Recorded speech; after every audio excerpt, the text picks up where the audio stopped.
Bonsoir à tous. Église du Monde revient cette semaine sur la situation au Nigeria, en proie à des violences croissantes commises par Boko Haram. Villages brûlés et rasés, massacres, attentats suicides commis par des femmes et même des enfants.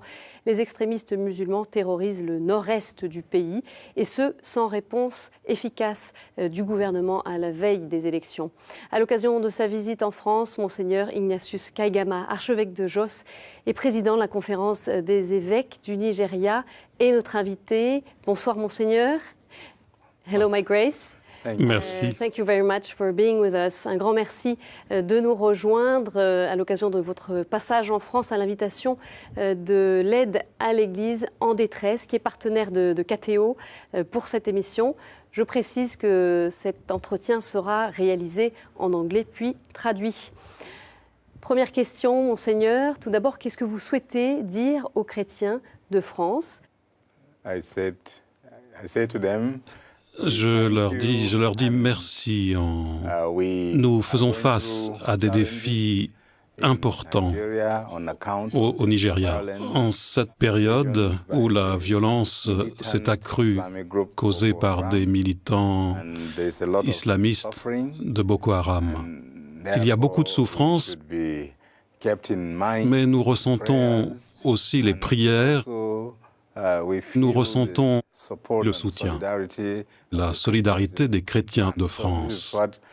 C'est pour cela que je suis ici aussi, pour dire très clairement que nous vivons une période difficile et que nous avons besoin de soutien. Nous reparlerons de ce soutien que vous attendez de la part de la France. Alors on va parler de ce que vit le Nigeria, pays le plus peuplé du continent africain, pays d'Afrique de l'Ouest, avec environ 170 millions d'habitants, majoritairement musulmans au nord et chrétiens au sud. Alors, Monseigneur, comment est-ce que vous avez vu, vous, évoluer cette situation au fil des mois? Quasiment tous les jours, nous faisons l'expérience d'une nouvelle dimension de la violence de Boko Haram. Il s'agit d'un groupe qui, au départ, s'intéressait seulement à la propagation de l'islam, et puis, subitement, il est devenu violent. Il a commencé à attaquer les personnes, à brûler les églises, à tuer des chrétiens. Et plus récemment, il a tué aussi des musulmans et attaqué les institutions du gouvernement. Les membres de ce groupe sont contre la démocratie, contre la civilisation occidentale, contre l'éducation, et ils voient le christianisme comme partie intégrante de cette civilisation. Ils sont donc contre tout et tous maintenant, et c'est vraiment malheureux car ils tuent et kidnappent. Nous n'avons d'ailleurs pas de nouvelles des 300 filles qui ont été kidnappées, et de plus nous avons un très grand nombre de déplacés dans notre pays, mais aussi un grand nombre de personnes qui ont fui le pays. Alors depuis début janvier, Boko Haram a intensifié les attaques dans le nord-est du pays, provoquant la mort de centaines de personnes. Le groupe utilise aussi des moyens de communication très sophistiqués, à l'image de ceux qu'utilise l'État islamique, groupe auquel Boko Haram a prêté allégeance. Alors comment expliquer cette espèce de déploiement fulgurant depuis quelques mois? Oui, c'est ironique car à ses débuts, Boko Haram disait que l'éducation occidentale incarnait le mal, qu'elle n'était pas digne de confiance. Et il refusait tous les aspects de l'éducation occidentale. Mais maintenant, ils utilisent toutes les technologies et les moyens de communication de l'Occident pour atteindre le reste du monde. Ce qui signifie que l'éducation occidentale a une très grande valeur. Plus sérieusement, ils ont évolué et se sont étendus, même territorialement. Au Nigeria, ils ont occupé plusieurs villages et villes. Ils acquièrent des compétences globales. Ils ont des liens forts avec l'État islamique au Moyen-Orient, ce qui signifie qu'ils sont en train de se développer avec des moyens sophistiqués et qu'ils étendent leur influence. Oui. Alors, ils recrutent davantage de membres. Est-ce que vous avez eu écho de personnes dans l'entourage de vos communautés qui ont été recrutées par Boko Haram? Ils travaillent de manière très secrète. On ne sait jamais quels sont les membres de Boko Haram, car ils ne se montrent jamais. On ne sait pas qui sont leurs agents et comment ils opèrent. Nous avons vu récemment comment ils utilisaient les enfants pour en faire des bombes humaines. Ils les envoient dans les marchés, aux arrêts de bus, dans les écoles, dans les lieux publics pour les faire exploser. Alors, c'est encore un mystère. Qui sont-ils et comment ont-ils fait pour avoir tant de succès ? Quel est le but de Boko Haram ? Encore aujourd'hui, nous ne savons pas. Je ne sais même pas si eux-mêmes savent s'ils veulent garder leur vision d'origine, qui était de changer l'éducation, la civilisation et la culture occidentale pour la remplacer avec la charia, les valeurs islamiques. Car ils pensent que les valeurs occidentales, la démocratie et le reste ont échoué. Ils ont commencé à attaquer les institutions du gouvernement, puis les églises, et maintenant, ils attaquent tout le monde. Alors on est tenté de poser la question, ont-ils encore une vision? Savent-ils encore où ils vont? On s'interroge, car tuer sans distinction, détruire des biens et contraindre les gens à fuir par milliers, je pense que c'est très préoccupant. Est-ce que la population musulmane soutient Boko Haram? Généralement, on nous dit que Boko Haram ne représente pas les intérêts musulmans. Des amis musulmans nous disent « Non, ça, ce n'est pas l'islam. L'islam ne t'apprend pas à tuer, à détruire, à créer l'anarchie. Ce n'est pas l'islam. » Nous avons eu récemment des leaders islamiques connus, aussi bien laïcs que religieux, qui ont dit non à Boko Haram et qui se sont dissociés de cette secte. Font-ils assez, ces représentants musulmans? Ces derniers temps, oui. Mais il y a un certain temps, ils n'étaient pas très clairs, pas très ouverts. Mais je pense que la force destructive de Boko Haram a augmenté. Elle ne vise plus seulement un seul groupe, et nous savons avec certitude que certains leaders musulmans ont été tués, même des membres haut placés du clergé musulman ont été tués. C'est donc un problème humanitaire. C'est quelque chose qui touche l'humanité tout entière et il doit être affronté comme tel. C'est pour cela qu'au Nigeria, il y a une certaine collaboration entre la communauté musulmane et les autres pour vaincre ces comportements terroristes. Néanmoins, est-ce que le contexte de violence très fort qui s'est développé a affecté les liens entre chrétiens et musulmans? Directement et indirectement, oui, car certaines personnes sont incapables de faire la distinction entre Boko Haram et la communauté islamique. Ils les associent et généralisent en disant « Boko Haram est l'islam et l'islam est Boko Haram ». Et nous disons non, ce n'est pas le cas. Il existe d'authentiques bons musulmans qui désirent dialoguer, qui désirent s'unir aux autres pour vaincre les vices de notre société et le mal qui nous affronte. Nous devons faire cette distinction nette. Boko Haram est un groupe militant islamique qui n'est pas prêt à écouter, à dialoguer, qui n'est pas prêt à être charitable et à voir les progrès de l'humanité. Son seul but est d'islamiser tout le monde. Si vous êtes avec eux, vous êtes sauvés. Si vous êtes contre eux, vous êtes leurs ennemis et vous devez alors être attaqués et tués. C'est un groupe dont les projets sont futiles et qui n'aide pas du tout l'humanité. Et ça fait partie de votre travail, vous, pastoral. Vous allez vers les communautés chrétiennes pour leur dire justement de ne pas faire cet amalgame. Oui, je fais cela pour encourager les chrétiens à rester solidement ancrés dans leur foi chrétienne et que rien ni personne, ni même Boko Haram, ne peut les priver de l'amour de Jésus-Christ. Je les encourage aussi à ne pas oublier le message central du christianisme, l'amour et le pardon. C'est sûr que les attaques de Boko Haram ont créé beaucoup de méfiance, de suspicion et beaucoup de tensions entre les chrétiens et les musulmans.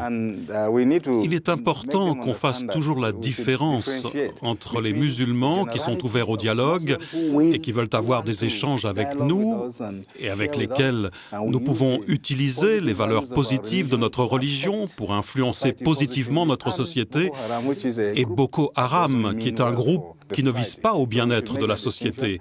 Alors, nous devons faire cette distinction et nous sommes encouragés à agir avec les bons musulmans et les bons chrétiens pour créer une belle force pour combattre ces agents du mal. Monseigneur, vous êtes une voix forte qui s'élève contre Boko Haram au Nigeria. Pourquoi prenez-vous ces risques ? Je ne sors pas pour me battre contre quelqu'un ou quelque chose. J'accomplis juste mon devoir pastoral et je dis ce qui doit être dit sur la sainteté de la vie, pour commencer. C'est mon travail de soutenir la vie. Car si elle est attaquée ou détruite sans raison, je dois le dénoncer. Si les gens n'arrivent pas à vivre ensemble dans la paix et dans la joie, je dois le dénoncer. Je ne suis pas particulièrement contre un groupe ou des personnes. Tout ce que je veux, c'est qu'on agisse main dans la main, qu'on unisse nos forces pour soutenir ce qui est bon pour le bien commun et le bien de tout le monde. Et quand vous faites cela, vous offensez grandement ceux qui ne pensent pas comme vous. Ils ne sont pas contents que vous parliez si clairement et que vous clamiez haut et fort que vous êtes contre leur façon d'agir. Il faut s'y attendre, c'est naturel, mais je suis au service de Dieu, du Dieu vivant. Et je continuerai de le servir et à faire de mon mieux pour l'humanité, à encourager l'amour, l'amitié, la solidarité, la fraternité entre les êtres humains dans le respect des religions, des croyances, des cultures ou de ce que vous voulez. C'est la mission de ma vie et je l'accomplirai jusqu'au bout. Le dernier moment, comme vous dites, ça peut être au prix de votre vie, Monseigneur. J'ai offert ma vie pour la mettre au service de Dieu et de l'humanité en tant que prêtre catholique. Je n'ai pas de famille biologique. Je ne possède aucun bien nulle part. Ma vie est un don que j'ai fait à Dieu et un don à l'humanité. Et si quelqu'un croit que prendre ma vie a de la valeur ou que ça pourrait le rendre heureux, alors je le laisse décider avec Dieu. Dieu est tout-puissant et Dieu sait quand dire oui à toute situation. Alors, si Dieu décide que mon travail est fini et que je dois partir, alors je partirai. S'il dit que mon travail n'est pas fini, peu importe les plans diaboliques qui me visent, ils ne marcheront pas. Je crois en cela. Vous avez peur, malgré tout, parfois ? Bien sûr, tous les êtres humains ont peur. S'il y a un danger, la peur est un sentiment instinctif. Si votre vie est en danger, si vous êtes menacé, vous avez peur. Et je ne suis pas une exception. Je vois le danger à l'horizon, mais cela ne doit pas limiter ma marche, paralyser mes pieds, me décourager de faire mon travail comme je suis censé le faire. C'est pour cela que je continue de marcher. Je demande à Dieu de m'assister et je lui demande de transformer le cœur de ces gens qui croient que tuer des personnes et détruire tout ce qu'ils trouvent, c'est la meilleure chose à faire. Dieu doit opérer un changement dans leur cœur. De ces cœurs de pierre, il doit les transformer en des cœurs de chair. Alors on va évoquer, Monseigneur, à présent la situation humanitaire qui se dégrade avec de très nombreux déplacés dans le pays et des associations humanitaires sont donc mobilisées sur le terrain pour les aider. C'est le cas de la Croix-Rouge internationale. État des lieux dans cet extrait de reportage. We have witnessed a significant deterioration of the humanitarian situation in the northeast of Nigeria due to the increased violence. Thousands of people have been forced to flee their homes and to look for refuge in safe havens, notably in Maiduguri and Yola and other regions in Nigeria. Thousands have also crossed the border into neighboring Cameroon, Chad and Niger. This program goes along with the Nigerian Red Cross Society and includes also assistance such as shelter, water, sanitation and health assistance. Alors voilà, on voyait cette aide de la Croix-Rouge, Monseigneur. Comment est-ce que l'Église est mobilisée auprès des déplacés? Oui, en effet, il y a beaucoup de réfugiés qui ont été chassés des villes et villages au nord du Nigeria. Nous essayons de les accueillir et de les aider le plus possible avec les moyens de l'Église. Avant tout, nous leur offrons une aide spirituelle, une aide pastorale. C'est ce que nous faisons grâce à notre foi chrétienne. Et même à tous les autres, que ce soit les musulmans ou les non-croyants, nous tendons les bras et offrons une aide matérielle. Nous avons la commission de justice et paix, la Caritas nigériane, et notre travail est d'identifier ces réfugiés, les endroits où ils se trouvent, quels sont leurs besoins, et donc nous devons mobiliser les catholiques, les chrétiens et tous les gens de bonne volonté pour aider les réfugiés du mieux possible, à tous les niveaux, au niveau diocésain, au niveau national. Nous sommes tous très impliqués, car ces personnes souffrent et nous avons le devoir de les assister. Matériellement? Oui, nous leur offrons aussi une aide matérielle. Notre toute première aide est spirituelle, bien sûr. Nous n'avons pas vraiment de biens matériels, mais le peu que nous avons, nous essayons de le partager. Par exemple, dans mon archidiocèse, j'ai demandé à Noël une collecte spéciale lors de la messe de minuit, mais aussi lors de la messe du jour de Noël. Nous avons rassemblé tout ce que nous avons récolté et nous avons vu qu'il y avait de l'argent, de la nourriture, des vêtements et même des médicaments. Nous avons pu ainsi partager ces biens entre les 2500 réfugiés et ça a été très utile. On a envie de revenir aussi, Monseigneur, à ce qui se passe dans le nord pour les chrétiens. Et notamment dans le diocèse de Maïdougouri, qui est la région, le fief historique de Boko Haram. Beaucoup de paroisses qui font partie du diocèse catholique de Maïdougouri ont été prises d'assaut par Boko Haram, ce qui signifie qu'elles n'existent plus. Les prêtres et les fidèles ont dû fuir car leur vie était en danger. Et beaucoup d'entre eux ont trouvé refuge dans les diocèses voisins, où ils hébergent des prêtres qui ont été déplacés de Maïdougouri. Et les diocèses voisins, comme Kaduna ou Abuja, ils hébergent aussi des prêtres et d'autres réfugiés, même des sœurs. Je me souviens d'une congrégation tout entière qui a dû être relocalisée dans un autre diocèse où il y a des novices, des aspirantes et des professes. C'est donc une situation très déstabilisante et nous espérons, en restant très optimistes, que le gouvernement fasse quelque chose rapidement pour rétablir la stabilité, pour que les gens puissent rentrer chez eux et pour que les activités religieuses puissent continuer et que les gens puissent vivre sans avoir peur d'être attaqués ou de subir des violences. Alors, voilà, une fois qu'on a fait ce constat, comment on sort de cette crise? Quel est votre regard, vous, sur l'issue possible? Les autorités nigérianes doivent être debout et doivent agir, mobiliser toutes les ressources disponibles. Elles doivent explorer l'intelligence pour que nous puissions paralyser ce mouvement croissant qui ne veut pas le bien-être des Nigérians. Étant donné que les autorités nigérianes n'ont pas fait assez pour stopper les activités de Boko Haram, des personnes ont été tuées, d'autres obligées de fuir. Je crois que la communauté internationale devrait se sentir concernée, tout comme l'intérêt montré et exprimé en France il y a quelques mois, quand des personnes ont été tuées par des terroristes. Le peuple s'est rassemblé au-delà des différences culturelles ou religieuses pour dire non au terrorisme. Des leaders de nations se sont joints au mouvement, main dans la main. Ils ont dit non au terrorisme. C'est très symbolique, crucial. Ça devrait se répéter dans d'autres endroits aussi. Et justement, Monseigneur, vous aviez appelé à ce qu'il y ait une mobilisation du même type de celle qui s'est déroulée à Paris le 11 janvier. Ça ne s'est pas produit, ça ne se produit pas. Est-ce que vous avez le sentiment que vous êtes oublié par la communauté internationale? Bien, nous sommes encore optimistes. Et même dans les petits progrès qui ont été faits dans la lutte contre Boko Haram, je pense qu'il y a une implication internationale aussi. Je crois que le gouvernement français aide le Cameroun, le Niger et le Tchad, et d'autres zones aussi. Donc, je ne voudrais pas dire que nous sommes totalement oubliés. Tout ce que nous demandons, c'est que le niveau de l'aide augmente, qu'il soit plus coordonné, plus efficace, qu'il soit plus concret. Je crois qu'ensemble, nous pouvons le faire, que nous pouvons entraver la propagation du terrorisme. Si on regarde autour de soi, je pense que le monde peut dire « Nous allons stopper le terrorisme avec cette stratégie ou cette autre ». C'est cela que nous n'avons pas fait suffisamment.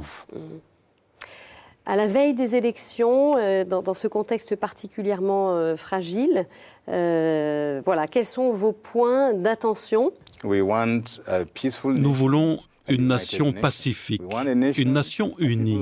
Nous voulons une nation où les gens sont libres, libres de vivre et de marcher là où ils veulent, libres de pratiquer leur religion sans subir d'intimidation ou de discrimination.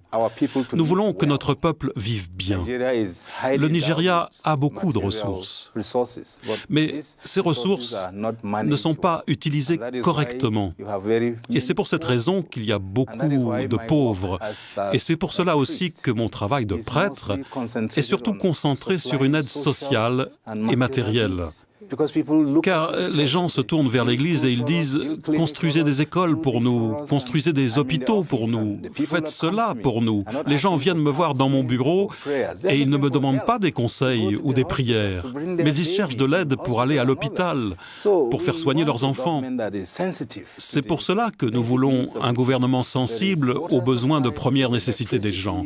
La distribution de l'eau, l'électricité, que les routes soient praticables, les écoles fonctionnelles, des cliniques ouvertes et tout ce qui peut nous rendre la vie plus facile à tous.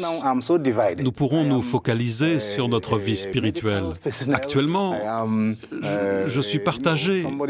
Je suis un assistant médical. Je dois fournir une aide pratique. Et parfois, la spiritualité et le travail pastoral sont mis de côté. C'est pour cela que nous voulons mieux pour notre peuple. On l'entend bien, Monseigneur, hein, la tâche est sans doute immense, les défis sont grands pour l'avenir du Nigeria. Et vous parlez de ce travail social qui prend peut-être le pas sur un travail pastoral, un travail missionnaire de l'Église. Une toute dernière question, quelle est votre prière aujourd'hui, et notamment une prière que vous pouvez partager avec ceux qui nous regardent? Nous voulons être heureux. Nous voulons sentir que nous sommes une grande famille. Et jusqu'à ce que cela arrive, nous continuerons à vivre en crise, car une partie est heureuse, installée et en développement, et une autre partie est continuellement en crise et subit des violences. Avec la bonne volonté internationale, politique, avec les valeurs de notre religion utilisées correctement, je pense que nous pourrons vraiment créer un monde avec un grand potentiel. Nous pourrons être ensemble, partager et nous soutenir les uns les autres. Nous ne fermerons pas les yeux sur ceux qui souffrent.